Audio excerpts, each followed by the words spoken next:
appreciative that you would take the time to come and listen to this book review. And I do have a goal today, and the goal is that when you leave after I'm done, I want you to be much smarter than when you walked into the door.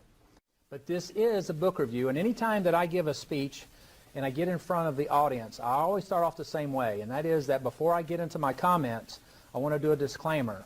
You know, as Beth said, I spent the majority of my time as a naval officer, in the uniform of a naval officer. I have a graduate degree from the Naval War College. For 4 years, I was a professor at the graduate level teaching national security strategy and policy at the National War College in D.C. But as I move through my comments today, I am not representing the Navy. I am not representing the National War College. I'm not representing the Department of Defense or the Naval War College. Anything that I say today is just my thoughts based on my experience and what I have read. Nothing more than that. As I move through my thoughts today, I'm going to talk about the left and the right. When I talk about the left, I'm talking specifically about today's Democratic Party. Even though I'm going to make comments about the Democratic Party, I do not represent the Democratic Party. Okay, you know that I ran for Congress here in the Congressional 4th District. I'm going to talk about the right today. When I talk about the right, I'm talking about today's Republican Party. Okay, when I talk about today's Republican Party, I am not representing the Republican Party. I'm not representing the Congressional 4th District, nor am I representing the Duval County GOP. So anything that I say is just my opinion and is not to be associated with any other entity. Okay, so today we're going to talk about rules for radicals. And this is the book right here. As you see, it's rather small. You know, it's not good for a naval aviator because it doesn't have any pictures in it. But, and the words, even though it's a little less than 200 pages, the words are actually very large in here. So it's an easy read.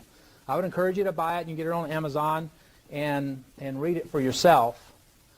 But even though it's a small book, it has had huge implications for what we see going on in today's environment.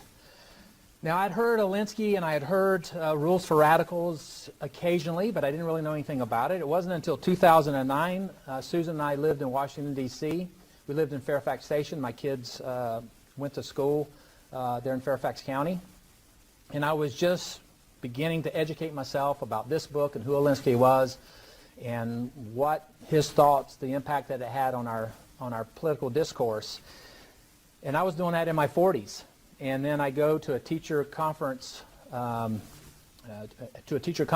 at the high school where my kids went, and I walk in the front door, and there's a big poster in the high school that says, "Come and learn about Saul Alinsky's Rules for Radicals." And I'm thinking, well, gosh, here I am in my 40s learning about it, and yet someone's at the high school teaching it to my kids if they want to come and see this lecture. And if you kind of get a feel for what's going on our nation's campuses, this book is having great impact on the generation that's coming forward because they're being taught the tactics that are in this book. So that is kind of the premise of the book, and if you look at, you don't have to watch much television, you don't have to watch much C-SPAN, but I'm sure you've noticed in the last, especially the last 15 years, how caustic our political discourse has become. It's as if we can't even talk about the issues because all the vast majority of people seem to do in Washington, D.C. is try to destroy whoever's there trying to do good. I mean, every morning, you know, I'm a news junkie, so every morning I get on my phone and I turn on the news app, and it's just constant bad-mouthing, undercutting, stating how people in the government, they're idiots, we need to get rid of them, and constant name-calling. That never seems to end, and it causes a very caustic, almost evil environment where you can't seem to get anything done for the country, anything good for the country. Now notice that I said the word evil there. Okay, that's a very strong statement, but let me remind you, I don't represent any entity but myself. Even though We Can Be Heroes Foundation has asked me to come to talk today, I do not represent the We Can Be Heroes Foundation. But I'm using that word on purpose, and you'll see why that I say that what we're seeing is really a manifestation of evil as I move through my comments. Okay, so the book is Saul Alinsky's Rules for Radicals. Now, you know from my bio that I taught national security strategy and policy, so I want to talk a little bit about strategy first. anyone who has ever studied strategy are going to study two books. The first book is the kind of the Asia way of thinking about strategy. And this is Sun Tzu, Art of War. Okay? It's not a very thick book, a little bit bigger than Alinsky's book, but it's kind of, or it is the way how Asians think about strategy. So this is written by Sun Tzu, who was Chinese.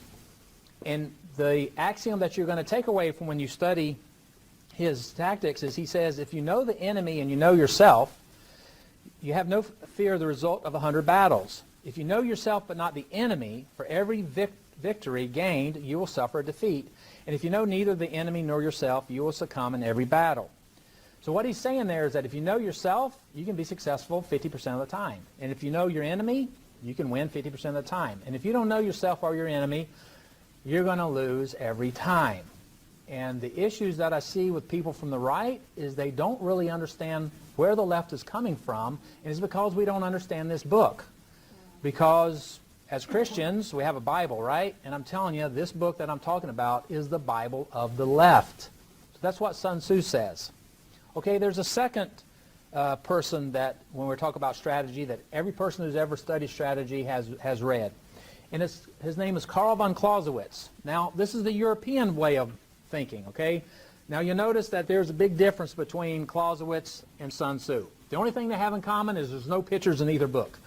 But this is very thick, and the words are very, very small. And this book is good for three things. It's good for teaching you strategy, it's good for curing insomnia, and it makes a really good doorstop. That's what that book is good for right there, okay? So those are the two strategic books that everyone's going to read if you're studying strategy. Now, there's an axiom that comes out of that big book I just showed you. So the 19th century strategist Clausewitz said that war is politics by other means. Okay, war is politics by other means. What he meant by that is that if you look at the continuum of history from the very beginning until today, what you have is war, peace, war, peace, war, peace. And that continues. And the purpose of war is that you're looking for a better form of peace. So, and then you have peace for a while and you still have conflict. How do you solve those conflicts? Well, you solve those conflicts through diplomatic relations, right? But there are things that you would do in war that you would never do in diplomatic relations. I think that's would make common sense, right? So we try to do diplomatic relations. We get to a point where we can't solve the issue diplomatically, then we go to war. And we stay at war for a while until we get tired of killing each other, and then we're like, hey, let's have a better form of peace. Let's go back to less war and more peace, and then you move in that direction. So what Clausewitz said is that in this continuum is that war is just politics by other means. But he also meant that there were things that you would do in politics that you don't, or there's things you do in war that you don't do in politics. And also, if you look at war, and you can pick any war from World War I to World War II, all the way back into the Spartan Wars, if you look at those wars as they progress, there are things that people will accept and do at the end of the war that they would never even consider at the beginning of the war. And the reason for that is because as the war progresses, you get sick of it. The average person gets sick of it, and they just want the war to end. And so what people get to is, what do we have to do? How much cruelty do we have to inflict on the other side so that they'll quit? Because we want to bring our loved ones home. We want to bring them home alive. We want this war to be over. So if you look at any war, things that you find that the warriors are doing on the battlefield and what even the average civilian will accept at the end of the war is totally different from what they will accept at the beginning of the war. For example, 1941, we were attacked at Pearl Harbor. Okay? Pearl Harbor was a military installation. The Japanese who attacked Pearl Harbor, these were the Japanese military. So you got Japanese military against a military installation. Now, there were civilians, I agree, that were killed at Pearl Harbor, but in that instance, it was military upon military. If at that time, if on the 8th of December, if someone had said, hey, the way we're going to end this war is we're going to incinerate children, women, and old men, would we have accepted that? Probably not. But that's exactly what we did in 1945, because 4 years later, we just want the war to be over. So we dropped two nuclear weapons. We dropped it on civilian targets, and that's exactly what we did.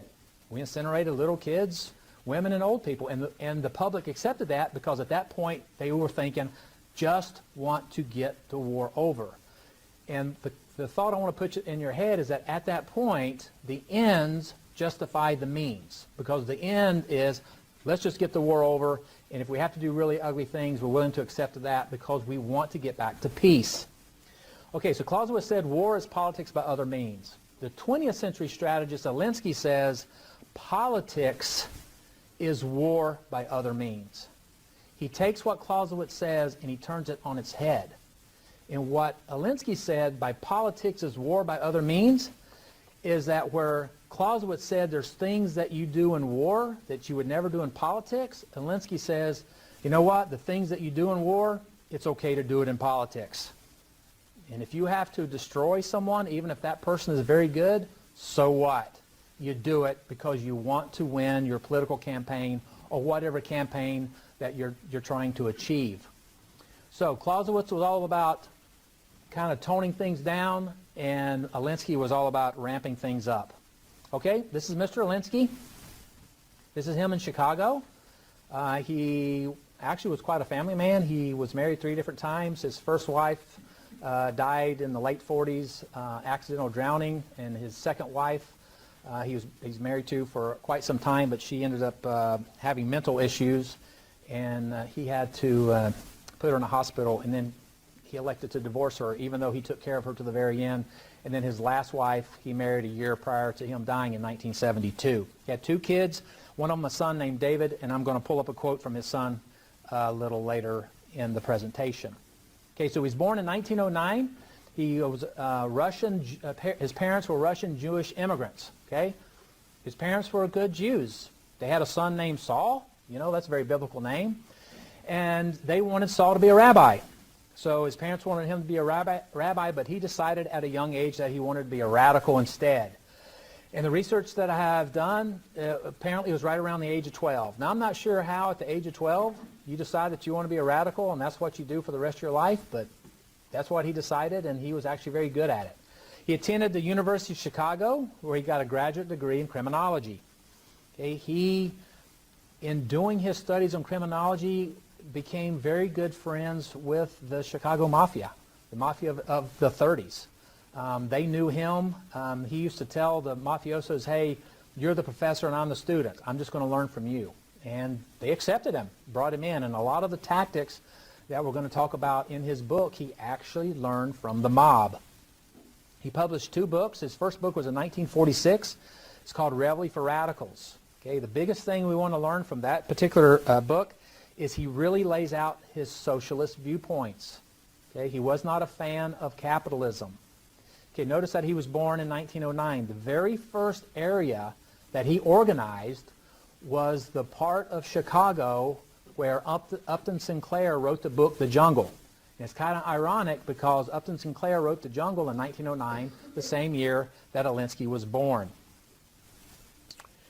Now, Alinsky was a paradoxical figure because even though he was a leftist, he was a labor organizer, but he hung out with clergymen, mafia leaders, and corporate tycoons.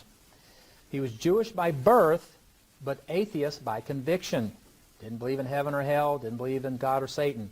But he worked closely with the Catholic bishops and the Protestant pastors in his area. He hated much about America and sought through a ballot box revolution to replace the country that he lived in with a different kind of country. Okay, one that was not compatible with the vision of the founders. Okay, he thought that the founders were flawed. He thought that what they set up was not good enough and that there was a way to change it. But he did not care for violent revolution. He looked at what the Bolsheviks had done in Russia. He was listening to the radicals, the anti-war protesters of the 60s, and he said that he did not agree that that's how you should take over the country, that what you really do is you organize, you radicalize people, you organize them, you bust them in to vote, more than once if you need to, I guess, and then you gradually turn the country into a socialist, communist utopia that you want it to be, but you do it through the ballot box and not through the end of the gun. Now, put this slide up here because this is quotes and references.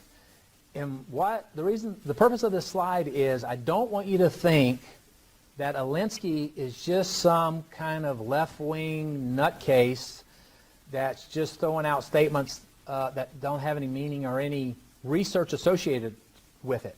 On the contrary, Alinsky was a hardcore academic. He was a voracious reader. And I already pointed out that the book is very small. As it says on the front, it's just a primer for radicals. It really is more of a primer than it is a book because it's so small. And yet, he has these quotes and more, and when he's making these quotes, he's not mocking these people. He's actually taking various parts of what he's reading and synthesizing it into a book that truly has some substance when he's trying to talk to people about how to organize and take over our political the political landscape. Now, the first person up there is Machiavelli. Machiavelli was an Italian who lived in the 1500s, and he wrote a book called The Prince. And the purpose of that book was to tell the people in power, and Alinsky called those people the haves. These were the people that had the wealth and the money, and at that time it would have been kings and queens. Hence the name of the book, The Prince. And what Machiavelli said is that if you read my book, and it was considered the first philosophical political treaty, the very first philosophical political treaty. And what it did was told those that were in power, this is how you remain in power.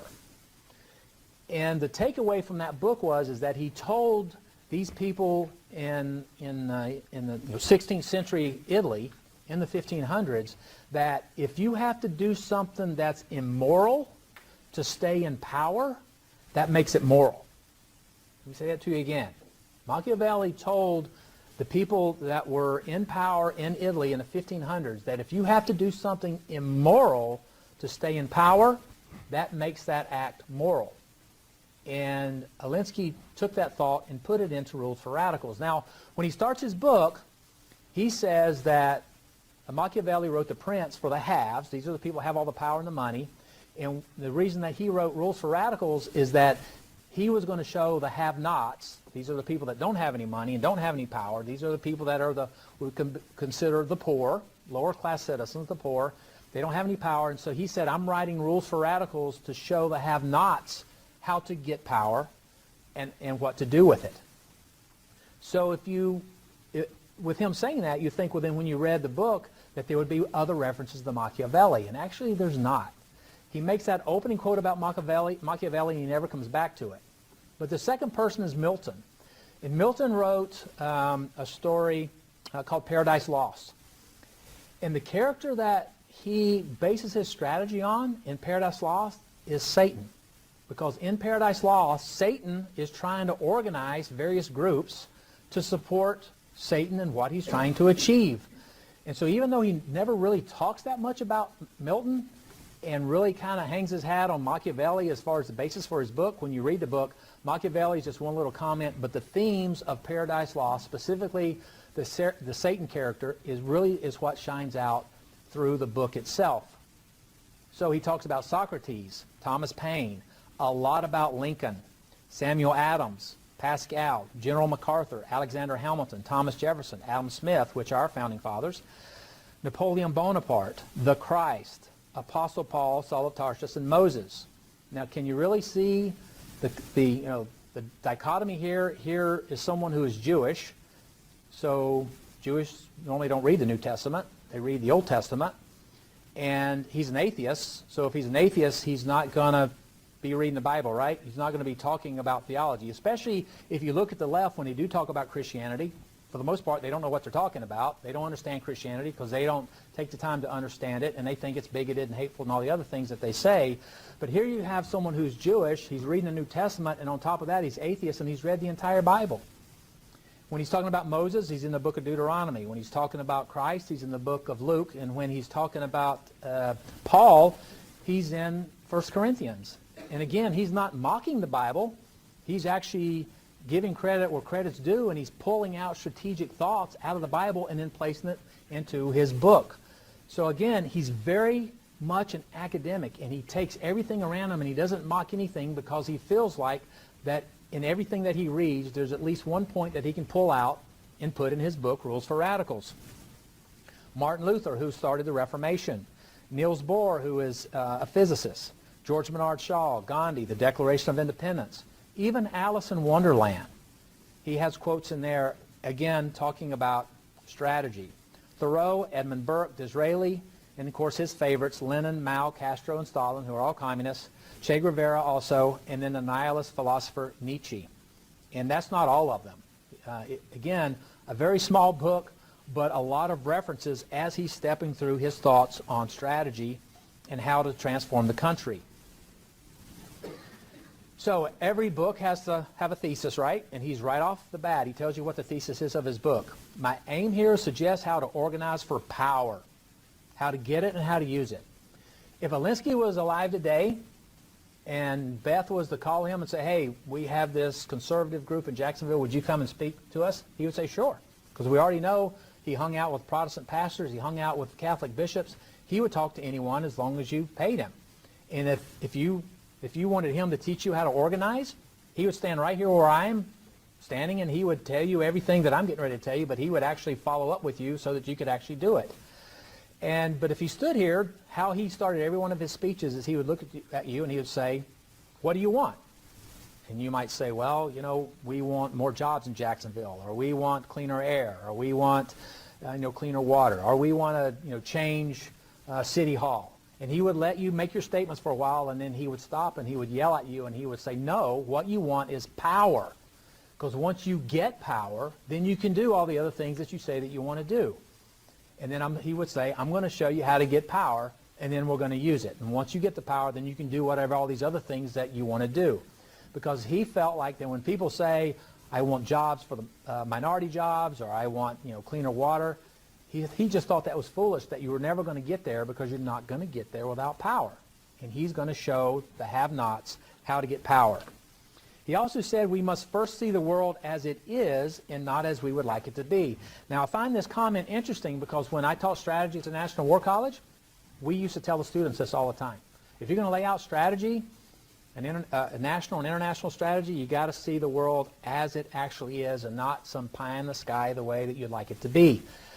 So when he would get around, be educating the people that were in front of him, if they kind of gave this pie-in-the-sky utopia, he would cut them off and say, look, before you can even get to step one, before I can even get moving to show you how to get power, you're going to have to look at the world as it actually is and not as you would like it to be. So if you live in government housing and it's full of cockroaches and rats, then you need to admit to yourself, I live around a bunch of cockroaches and rats, because if you don't even realize that, I'm not going to work with you. So you must see the world as it is and not as you would like it to be.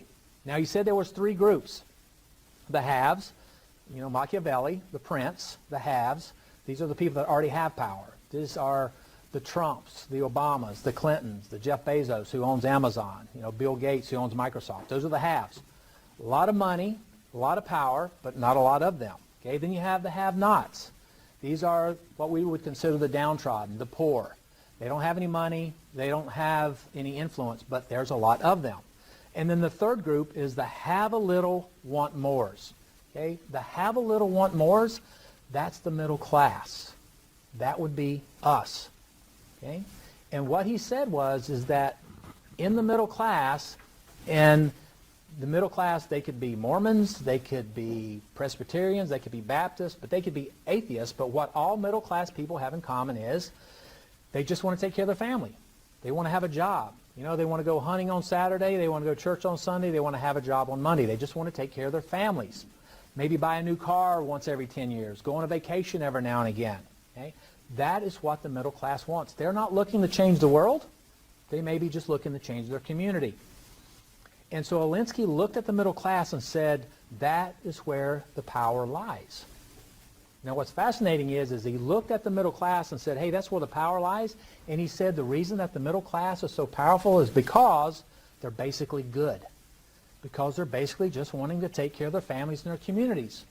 And he said they have a lot of power because they're basically good, and if I could radicalize them and corrupt them and destroy them, then there would just be the haves and the have-nots, but I would be the one that's in control. Now, that's really kind of ironic. Also, when you think about Alexis de Tocqueville. Alexis de Tocqueville was a French aristocrat who came to America in the early 1800s because Europe was looking at America And they were amazed at how quickly America was growing in wealth and power. And by the 1840s, America had only been around for roughly about 70 to 80 years. And the Europeans were in awe of how fast the power base was growing in America. And so de Tocqueville came to America, and he's just hanging out with the middle class, trying to figure out what is it about them that's causing them to grow so quickly. And he finally decided that the reason that America is doing so well is because basically America is good. And he said that. He said America is strong because America is basically good. And then he said when America ceases to be good, America will cease to be strong. And you fast forward to Alinsky, he looks at the middle class, the American middle class, and says, they're very strong because they're good. I need to destroy them. Because once I destroy the good, then I'll be in charge, and we can make America any way that we want to. Okay, so when you have a book, you dedicate it to someone, right? You have a dedication page. You dedicate it to your wife or your husband or your pastor or some coach that really helped you. Well, he has a dedication to his book. So it's at the very front. He says, lest we forget at least an over-the-shoulder acknowledgement to the very first radical. From all our legends, mythology, and history, and who is to know where mythology leaves off and history begins, or which is which? The very first radical known to man who rebelled against the establishment and did so effectively, and at least he won his own kingdom, Lucifer. So when I had my opening comments and I said, hey, if you feel like when you're looking at political discourse today that it just seems evil, you may not agree with everything that I'm telling you today, but I would hope as a collective group that when we look at the term Lucifer, that on a good to bad scale, I would hope that at least we could all agree that would be tending toward the bad scale. Okay? And that is who he dedicates his book to. Now, someone that you know that is a hardcore Alinskyite is Barack Obama. I'm going to talk about him a little later also and about how he moved in that direction. But when he was running against Romney, there was a debate where they told both Romney and Obama, we're going to give you some time to ask the other candidate one question. And if I could have advised Romney on anything, I would have told Romney, why don't you look at Obama and say, hey, I know that you spent most of your time in Chicago. You are a great community organizer. You are a huge fan of Alinsky. And, of course, Obama would have loved that because Obama was very narcissistic and he would have loved the compliments. But I thought Romney should say, hey, we know that you are a big fan of Alinsky and you're a great organizer.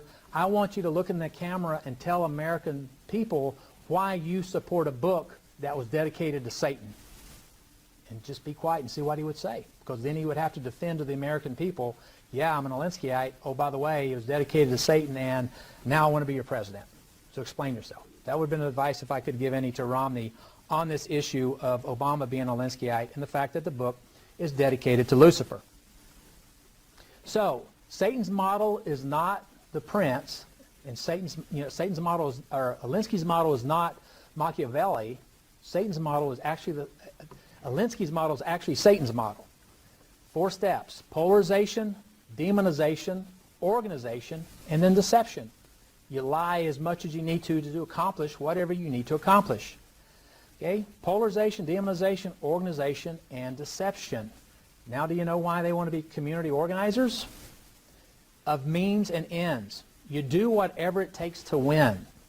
You lie when it works. You tell the truth when it works. And if you have to destroy a good and honorable person to get power, then you do it. Because remember, Alinsky said that politics is war. It's war by other means.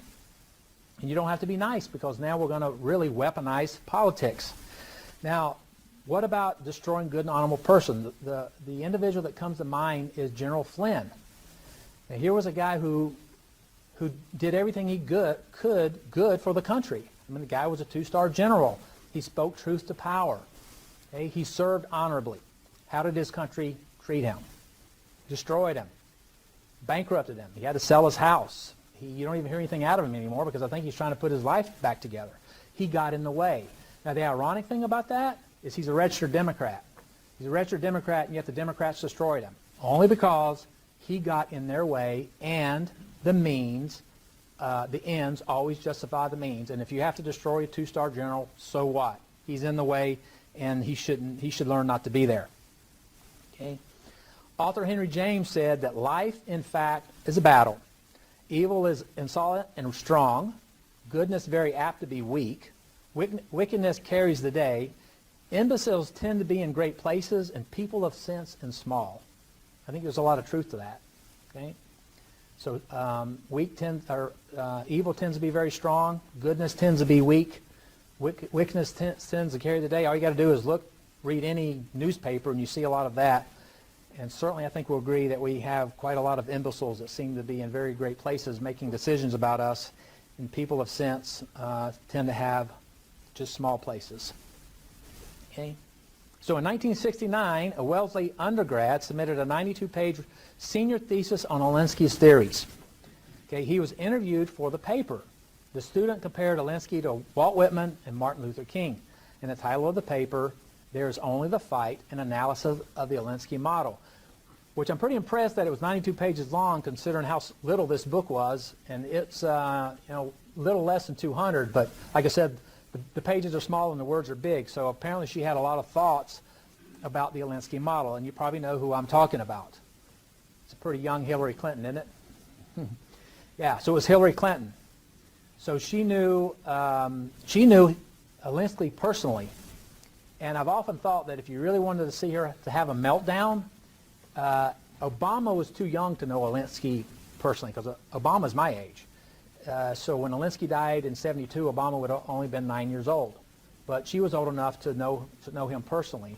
And I often thought that if you wanted to see her have a meltdown, it would have been to put Obama and Hillary on the same stage and then say, hey, I know both of you are Alinskyites, and you're both very good at rules for radicals. And Hillary, you actually knew Alinsky personally. I'm just wondering if you'd be willing to tell us why Obama's better at Alinsky's tactics than you are. And just watch her have this huge meltdown and see what would happen. I'm not sure she could make it off the stage. So Hillary was a Goldwater girl in the early 60s, actually a conservative. And then she became radicalized and was a committed leftist by 1965. Okay, she felt that the tactics of the 60s leftists were juvenile. And Alinsky talks a lot about that in his book, because the book came out in the 70s, so he dealt with the radicals that were on the march in the 60s. These were the Vietnam anti-war protesters, and some of you in here are older than me. You're a lot more familiar with that than I am, because you remember that. But he did not care for those radicals.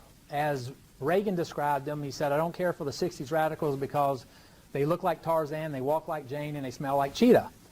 And Alinsky didn't care for them either. And he didn't care for them because they were always screaming epitaphs. They were screaming at the police. They called them pigs because they didn't like the police. Well, some things never changed because that's just Black Lives Matter. And the left at that time would scream at men who were coming back from the Vietnam War. Anytime they saw anyone wearing a uniform, they called them fascists. Do you ever hear that term thrown around by the left today? All the time. You know, you're a fascist, you're a homophobe, you're a xenophobe, you're a racist. That's the one that the left throws around all the time. And Alinsky didn't care for that. He said it's juvenile, it's ridiculous, and oh, by the way, if you say that to the wrong person that might be sympathetic to you, you've already cut them off. They're not going to support someone who is constantly calling them a racist. And he said, it's very immature anyway, you need to quit doing it, and I don't want to really be involved with you. So he did not really care for the radicals of the 60s for that reason. Hillary was the same way. These were the tactics of people outside the tent peering in. Hillary wanted to be inside the tent peering out. She wanted to be on the inside, not on the outside screaming like the anti-war protesters were at that time. In 1968, the Democratic Convention was held in Chicago. There were 10,000 anti-war protesters at that convention. There were 20,000 police and military at that convention. So you got 30,000 just between the police, military, and the protesters. And of course, there was a big riot that erupted.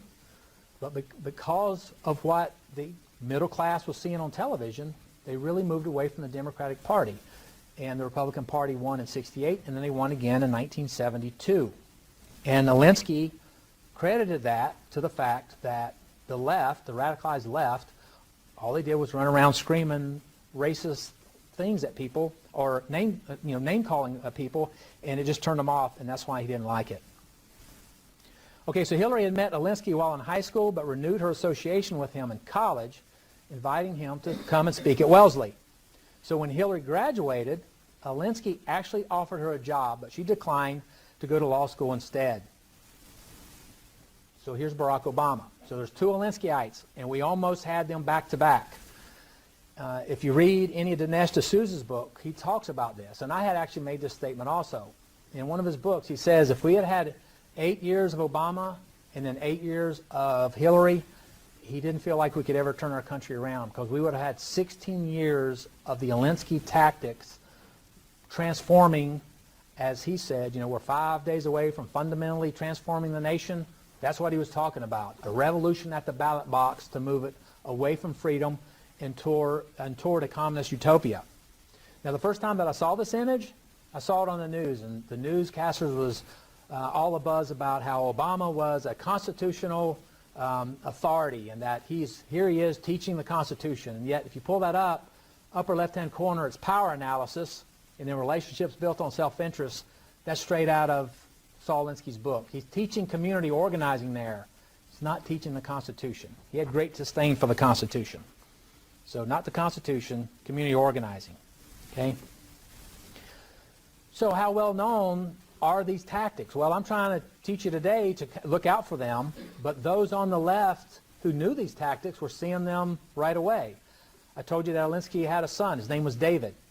So David Alinsky was writing in the Boston Globe, and he marveled at how many of his father's methods were evident at the 2008 Democratic National Convention. It was clear, he wrote, that Obama had learned his lessons well.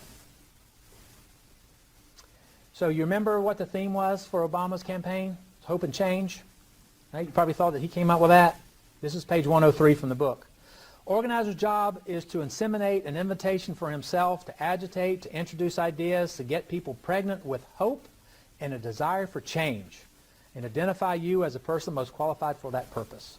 So that's where he got his hope and change theme for his campaign. Page 103 out of the book.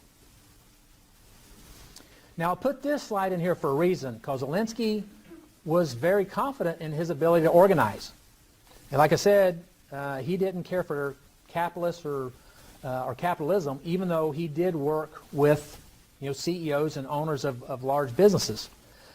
But I took this out of the book because he said, I'm so good I could persuade a millionaire on a Friday to subsidize a revolution on Saturday, out of which he would make a huge profit on Sunday, even though he was certain to be executed on Monday. And the reason that I put that up there is because remember when Obama was doing Obamacare? Who did he bring into the room to get them on board? It was the CEOs of the healthcare companies and the medical insurance companies. And he brought them all in and said, hey, look at what I'm going to do. I'm going to force the American people to buy your product. If they don't buy the product, it'll be illegal. They're going to have all this pressure to buy your product. You're going to make huge sums of money. Oh, by the way, we're going to have this government option over here so we can have more competition. The problem is you can't compete with the government. They got all the money and all the power. But because the CEOs saw how much money they were going to make in a short period of time, they signed on to it. I'm sure some of them figured it out, but they would have already made their millions and have been out of there. But what was going to happen is that once Obamacare came through and you're trying to compete with the government, one by one, your insurance companies were going to fall away, your medical companies were going to fall away, and eventually you just have only one option, and that would have been the government option, and you'll get whatever they offer you, and they're going to charge you a lot for it. And if you don't like it, well, you can die, because you're going to have no options at that point. So that's why I put that in there, because Obama was a very good Alinskyite, and he knew what he was doing. And he brought all those people in and got them on board and moved forward. And if you remember what happened when Obamacare passed, almost immediately, what happened to the insurance companies and the healthcare companies? They started to consolidate. They're like, we can't make it on our own. We have to consolidate and get bigger and bigger and bigger because it's so hard to compete with the government option. But that was in the plan, to gradually cut these people out so that finally the last insurance company and the last commercial healthcare company would say, we give up, you win, it's going to be the government, nothing else. And then we would have got low quality health care for high prices, just like all the other social countries. Okay, you had an entire chapter on communication. And the opening line of this chapter is, he said, if you're not a good communicator, forget it. This is not going to work for you, no matter how many times you read my book. He said communication is the key. I bring that up because Remember the president that we said was the great communicator? That was Reagan. He didn't need a teleprompter. But remember Obama? He couldn't speak without a teleprompter. You pull up any of his YouTube where he's doing interviews, he's bumbling and stumbling through the whole thing. He can't make a coherent sentence unless he's reading it off a teleprompter. So he wasn't a very good communicator, but he was certainly a good reader. And that's why his handlers kept him on the teleprompter at all times, because he knew that in order for Alinsky tactics to work, he had to be a good communicator. He wasn't, but like I said, he was a very good reader. Another thing that Alinsky talks about all throughout his book is that laughter helps. And I find that really ironic, because when I look at the left today, I don't really see any laughter. To me, they just seem like miserable, hateful people, and the only time they even put a smile on their face is when they're making somebody else miserable and unhappy. You know, I think about the rally that they had 3 days after the inauguration. There was all these women wearing these ridiculous hats on their heads, and when you watch them on television, all they did was make fools out of themselves and scream obscenities and just act angry. So apparently that part of where Alinsky said, hey, why don't you laugh and try to enjoy life a little bit, apparently they've thrown those sentences out of the book, because I don't see any laughter from them at all. Okay, to get into the tactics, the rules, there's 13 of them. And so he said that you have to see things as they truly are, and you have to use what's around you. And he said, first, use your eyes. If you have organized a vast, mass-based people's organization, you can parade it visibly for the enemy and openly show your power. Second, if you have ears. If your organization is small in numbers, then do what Gideon did. Conceal the numbers in the dark, but raise a din and clamor that will make the listener believe that your organization numbers many more than it actually does. And lastly, he said, the nose. If your organization is too tiny, even for noise, then just stink the place up, right? Because he said that if you have all the money and all the power, you can rule the world. If you don't have all the money, if you have all the money and all the people, you can rule the world, because then you'll have all the power. If you have all the money and all the people, you can rule the world. If you don't have all the money, then you better have all the people. And if you don't have all the people, you better have all the money if you're going to make any change. And between the two, if you have to make a choice, it's better to have all the people, because it's easier to get people to show up than if you have to use money to pay them to get there. But he also said if you don't have either one, if you don't have the money, you don't have the people, then just stink the place up. I.e., whatever organization you're going to go against, just trying to ruin what they're trying to do. Just trying to go out there and say ugly things, or mess with their property, or whatever it takes for you just to try to ruin the good things that they're trying to do. Okay, there's 13 rules. I'm going to start at the top, or I'm going to start at the bottom and go to the top. And the reason is because this very first one, which is actually the last one, Rule 13, is the one that is most obvious to us when we watch television or read the news. Okay, rule number 13, you pick your target. You freeze it, you personalize it, and you polarize it. Remember I said this is actually Satan's model, right? Polarization, demonization, organization, and then deception. You lie. So you cut off the support network and isolate the target for sympathy. You go after people, not institutions, because people hurt faster than institutions. It's cruel but effective. Direct, personalized criticism and ridicule works. Take just right here in Jacksonville. If you say, you know what, I'm really angry with what I see around me. I'm going to go fight City Hall. Well, you can't fight City Hall, because City Hall is just a building. And buildings don't have feelings. But you can go after the city council. You can go after the members on the city council. You can go after the mayor, and you would make it as personal as possible. You would attack him personally and harass him till either you got your way or he quit. Okay? Perfect example of this. Pick your target, freeze it. What does freeze it mean? Okay? What about the Kavanaugh hearings? Okay, Trump picks Kavanaugh to be on the Supreme Court. The left will have none of that. They do not want Kavanaugh to be there. So as soon as Trump picks Kavanaugh, the left begins to follow him, right? So what's Kavanaugh doing? Well, he's a womanizer. He's cheating on his wife. He's getting drunk every night after he gets off the court. Is that what he's doing? No. They start following the guy. The guy, even the day that Trump nominated him, he's out feeding the poor, and he did that on a regular basis. He's only been married once. He's got a beautiful wife and 2 young daughters. He's involved at his parish. He's feeding the poor downtown. He's helping everyone around him that he can. He is just a kind, nice man. Okay? How are you going to destroy someone like that? You can't. You got to freeze it. You got to go back to when he was in high school and college. When you remember when he was doing these drunken parties and raping everybody? That's what he means by freeze it. You have to destroy the guy, and so if he's a really, really good guy like Kavanaugh was, you got to pick some point in his life and convince everybody that you don't want that individual because of these horrible things that he did when he was in high school or college. It doesn't matter if he actually did them. That's not the point. You pick your target, you freeze some part of that, and Alinsky is very pointed about that because he says where he got the idea from, and you're going to love this. Where he got the idea from was from what Christ said in the book of Luke. When Christ said, you're either for me or you're against me. And he took that to say is if you're trying to destroy someone, you cannot take someone who, out of 100%, 80% is really, really good, and then 20% might not be so good. Well, you're not going to be able to destroy someone when you say, you know what, we don't think this person should be here even though they got a great family and he's feeding the poor, because people are going to look at that and go, well, why do we want to destroy that? No, Alinsky said it's all or nothing.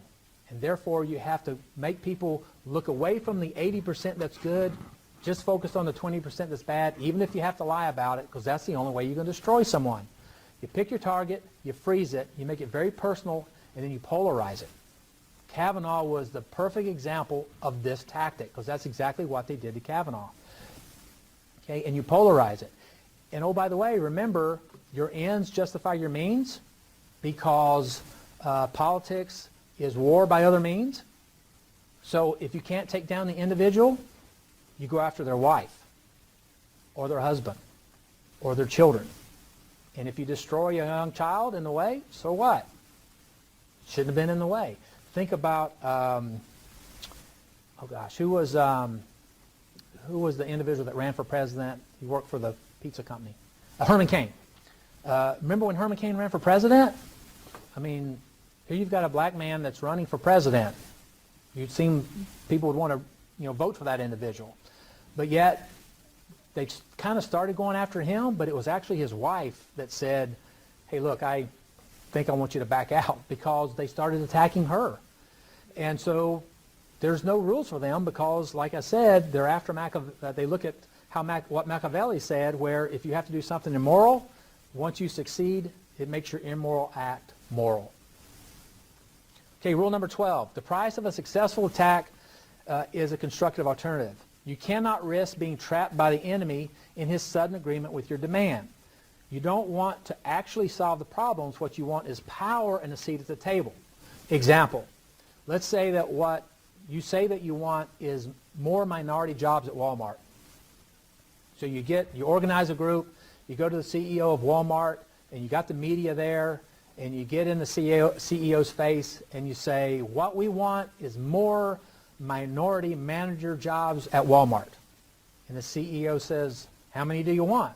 And you say, 50. And he says, great, you can have 60 and you can have them this week. Well, what's your backup plan? Because remember, you don't really want the jobs. What you want is a seat at the table so you can have power, so you can milk Walmart for as long as you can stay there. So what he's saying there is you don't want to let the cat out of the bag. You don't want whatever you say you're asking for. You want to make sure you got a backup plan, because if they give it to you, you're going to be looking foolish if the cameras are running. So you want to make sure that you have a backup alternative, because you don't really want to solve anything. You just want a seat at the table. Number 11, if you push a negative hard enough, it will push through and become a positive. And this is based on the principle that every positive has a negative. Okay? What he means by this is, let's say that Jackie has picked her favorite political person that she's supporting in the next election. Okay? And she's really excited about this next person. So what she does is she puts on the candidate's hat, she puts on the candidate's shirt, she takes the candidate's sign, and she goes out to her favorite street corner and she starts waving her sign.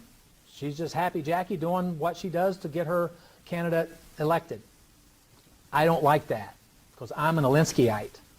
So what I do is I go to her corner and I get really close to her face and I call her every despicable name that I can think of, right in her face. Well, three things are going to happen. First of all, she can stand there and take it. Well, if she stands there and take it, that's fine by me because, you know, I can't stand her anyway. She's a racist, she's a homophobe, she's a mean right-winger, and now I get to scream at her. Okay? The second thing that happens, I scream those things at her and she says, I don't like it, and she leaves. Great. I don't want her to be out here anyway. She goes home all in tears. Now I'm on her street corner waving my candidate sign. I win again. Or the third thing is, because I'm so close to Jackie and I'm screaming obscenities at her, she feels threatened and she hits me. I walk away. And Jackie thinks, great, I've solved that problem. Then Jackie gets home, turns on Channel 4 News, and there I am with this video that somebody in the bushes took. And I said, I was just walking down the street, minding my own business, and this horrible right-winger just hit me in the head. Here it is. You see how that you push a negative into a positive? Because now everybody that's watching the news just think, my gosh, it's true. These right-wingers are violent because this poor guy was just walking down the street and Jackie just hauled off and hit him in the head. And now Jackie is upset because now everyone thinks she's violent.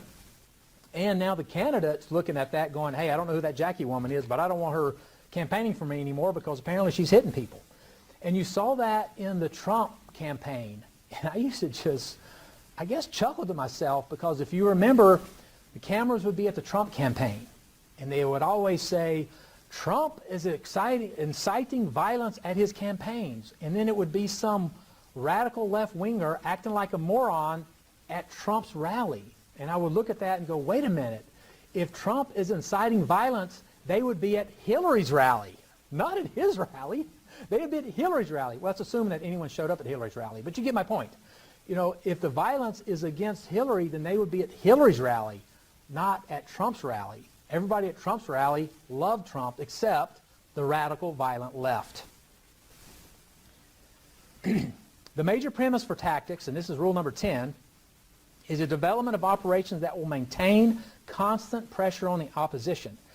It is this unceasing pressure that results in the reactions from the opposition that are essential for the success of the campaign. Because what Alinsky talks about is it's not so much what you do, but it's what you do to get your enemy to react. You want your enemy to react so then you can capitalize on his actions. And that's what he's saying. The whole major premise for the tactics is to get your opponent to make a move, hopefully a bad move, so you can capitalize on it. Okay? Number 9, the threat is usually more terrifying than the thing itself. Imagination and ego can dream up many more consequences than any activist. Perception is reality. Large organizations always prepare a worst-case scenario, something that may be furthest from the activist's mind. The upshot is the organization will spend enormous time and energy creating in its own collective mind the direst of conclusions that result in demoralization. So what he's saying there is you want to pick up the phone, you want to call, you know, your political candidate or whatever corporation you're against, say, I'm going to do X, Y, Z. Now you're going to be careful there because you don't want to get too far out because the other person might say, well then do it, because we really want to watch this. Like, hey, if you don't do this, I'm going to set myself on fire at your building. Okay, great. We'll show up with a fire extinguisher. We'll see how far you get. You don't want to do something like that. But what he's saying here is that you want to create this mindset in your enemy of like, these people are kind of, you know, wacko. We don't know what they're going to do, so we need to plan for everything. And of course, if you're planning for all these contingency operations, you're not spending time or money of what you actually need to get done, which might be the good thing you're trying to do. All this is a psychological warfare. Keep the pressure on. Keep trying new things to keep the opposition off balance. As the opposition masters one approach, hit them from the flank with something new. Attack, attack, attack. Does that not sound like a military term? Right? Attack, attack, attack from all sides. Never give the reeling organization a chance to rest, regroup, recover, and then re-strategize. Try to keep them, you know, off balance. Now this last quote, I actually, in my research, I came across this and I thought it was kind of interesting. And Jerry Falwell was talking about in the political spectrum. He goes, Jerry Falwell said you can always count on Christians. If they lose, they quit. If they win, they quit. You can always count on them. Okay, rule number 7. A tactic that drags on too long becomes a drag. Man can sustain militant interest in any issue for only a limited time, after which it becomes a ritualistic commitment. Don't become old news. Even radical activists get bored. So keep them excited and keep them involved. Okay, you want to make it fun. Rule number 6. A good tactic is one that your people enjoy. So if your people are not having a ball doing it, then there's something wrong with your tactic. You need to change it. Radical activists, in this sense, are no different than anyone else. We all avoid unfun activities, but we revel at and enjoy ones that work and bring results. Okay? You want people to show up every day loving the fact that they're destroying somebody good. Okay? Number 5. Ridicule is a man's most potent weapon. There is no defense. It's irrational. It's infuriating. It works as a key pressure point to force the enemy into concessions. It's pretty rude and crude, and it's mean. But the objective is to create anger and fear in your opponent. It's not what you do, but what you can get the enemy to do. You want to get the enemy to make a mistake. Rule number 4. Make the enemy live up to its own book of rules. So if the rule is every letter gets a reply, then send 30,000 letters. You can kill them with this because no one can possibly obey all their rules.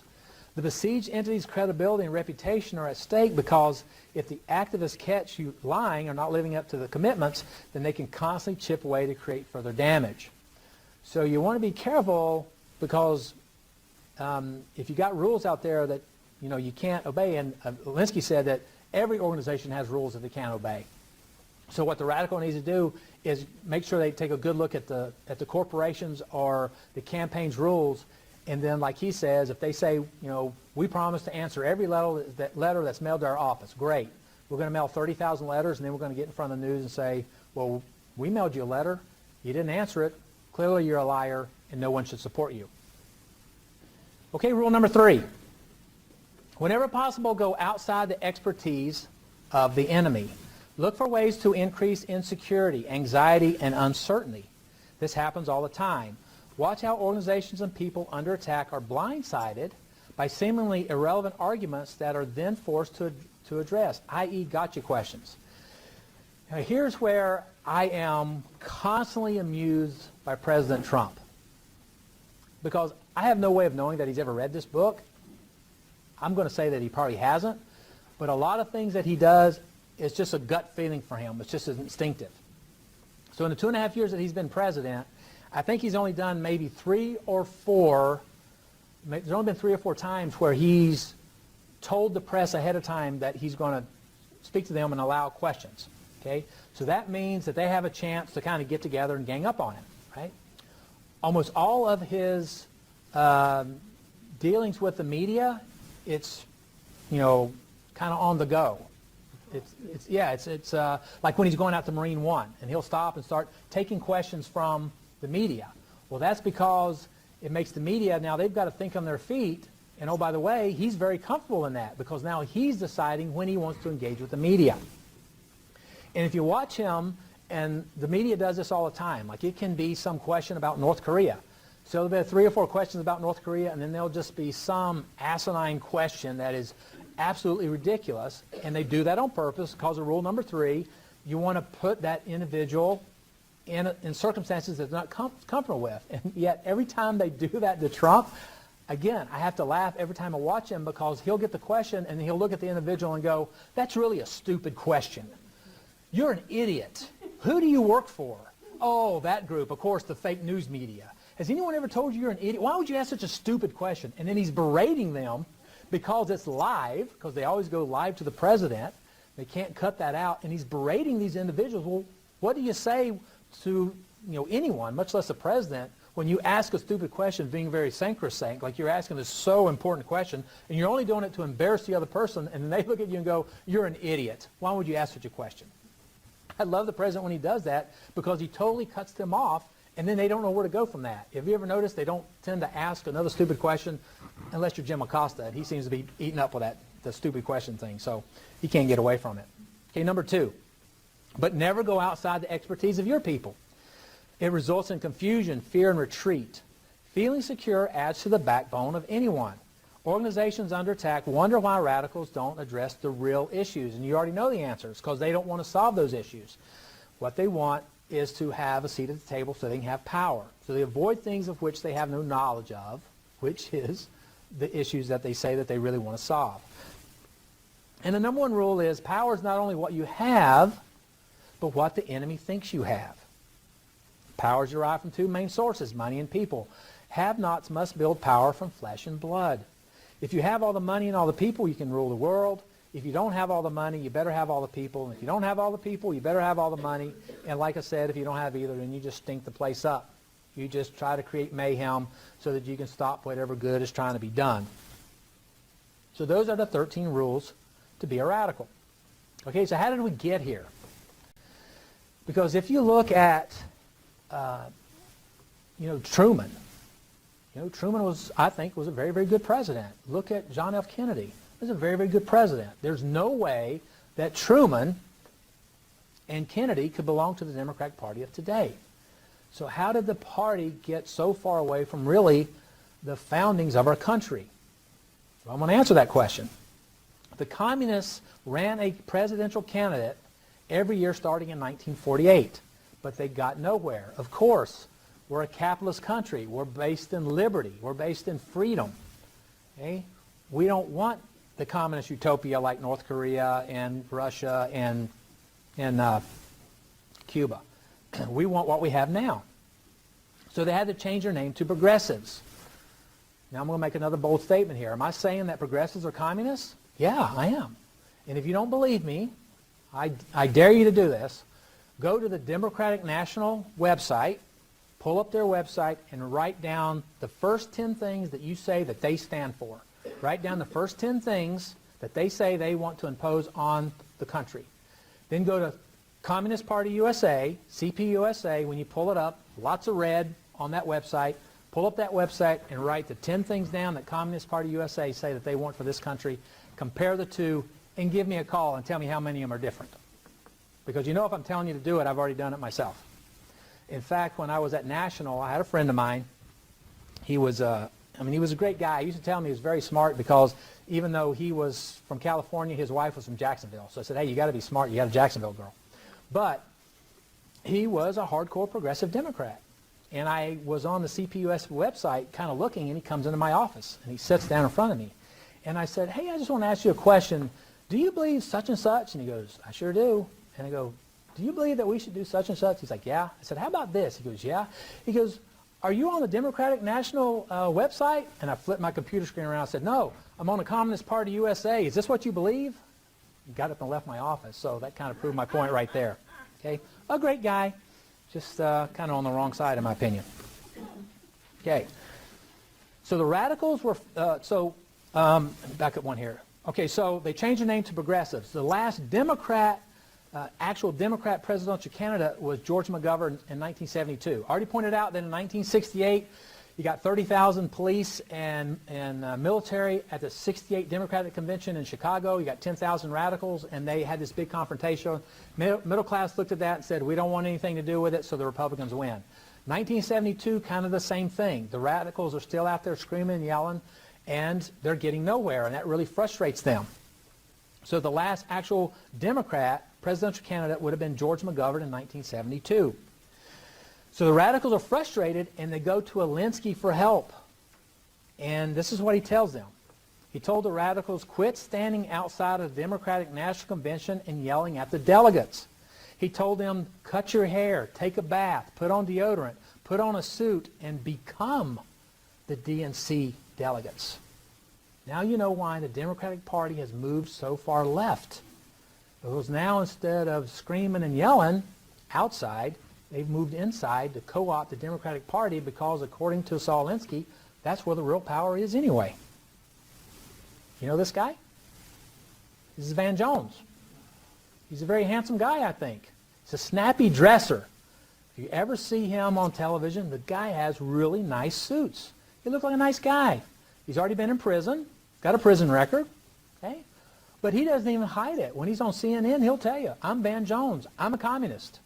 This is who I am. I don't hide it anymore. I am the face of communism. Handsome black man, I dress snappy, because that's what Alinsky said you do. You pick your issue, you look nice, and then whatever the issue is, you cloak it in moral garments. Okay. So Alinsky agreed with the goals of the radicals, and that was to destroy the middle class values. All rebels must attack the power states in their society, the middle class. Now he's talking about the middle class here. So I already said that I think everybody in here is the middle class. Okay? I'm pretty sure everybody in here has a net worth of less than $1 billion. But he looked at the middle class. He said they have lots of power because they're good. But he also said the middle class is materialistic, decadent, bourgeois, degenerate, imperialistic, warmongering, brutalized, and corrupt. Does that describe you? Because that's what Alinsky said you were, we are, and that's why we need to be moved to the radical side. He also said that as part of the middle class, they are also part of our racist, discriminatory culture. How many times do you hear the left say, you don't have to talk to them within 3 sentences, and if you start winning the argument, you're winning because you're a racist. You hear that constantly. You're a racist. Okay? You do what you can with what you have, and you clothe it in moral garments. You're seeing that more and more, in my opinion, if you go on YouTube and just start pulling up what's being said on college campuses. You see more and more that the students are really being propagandized to believe that what they're being taught has a moral framework. The one that really stands out to me is if you watch the Democratic National Convention, nothing gets Democrats more excited than killing the unborn. And I've never been able to understand that. And I've even asked people that I know as Democrats. The one thing I don't understand, I mean, I can understand if you think that people should have an opportunity to get an abortion if they want to. I can kind of see your point on that. But what I don't get is when abortion comes up at the National Convention, there's just this joy that erupts throughout everyone that I don't understand. I don't understand the happiness with killing the most innocent among us. I just don't get that at all. And that really seems to be the litmus test for the Democratic Party. But if you talk to them, they'll tell you, what do you mean? It's very moral. It's a woman's right. I read the Declaration of Independence. I saw in there it's about life, liberty, and the pursuit of happiness. You can't pursue happiness without liberty, and you can't have liberty without life. Life is fundamental. And they seem to be very happy of destroying life, some 55 million unborn children to this point. My point now that is that they take something that, in my opinion, is murder, but that they clothe it in moral argument so that if you try to debate with them, you're already the immoral person in the conversation because you don't believe in that supposed right for a woman to kill her unborn child. He said it's a world not of it's a world not of angels, but of angles, where men speak of moral principles, but they act on power principles. Because what is Saul Alinsky's book all about? Power. It's all about how to get power and use it. Now, I said that Alinsky was against, violent revolutions. He said that, well, let's do it at the ballot box instead.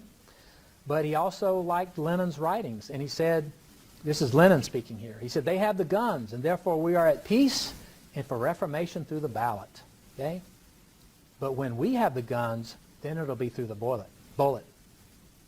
So he wasn't opposed to, if you ever wonder why the left is so intent of disarming the American public, because once they have all the guns, they don't have to do anything at the ballot box then. They can just show up with a gun and tell you what to do. What are you going to do? Shoot a broom at them? I mean, not going to have anything. They'll have all the guns. So even though while he built his reputation as a champion for the poor and the underdog, he didn't like capitalism, but he certainly liked what capitalism provided. He enjoyed the good life because apparently he made quite a lot of money as being a community organizer. He enjoyed the good life. He liked good food, good wine, good cigars, and golf. One of his favorite places was Carmel, California. You may remember Clint Eastwood was the mayor of Carmel. It's on the West Coast near Monterey. And he died there in 1972 of a heart attack, a year after he published Rules for Radicals. It was also during the same time that Playboy magazine gave him an interview. And they asked him a question about whether or not that they thought he would go to heaven or hell. And he said, well, you know, I'm an atheist. I don't believe in heaven or hell. He said, but if I had to choose, I'd go to hell, because once I got there, I'd organize it and take it over and make it mine anyway. So that was his feelings about the afterlife. So I've taught you about the 13 rules for radicals. I've given you everything I can about the book, but I've told you that these are just my thoughts, and I don't, I don't want you to think that I'm speaking for any other entity, but I do want to speak for my true entity, and this is what I really like. Thank you for your time.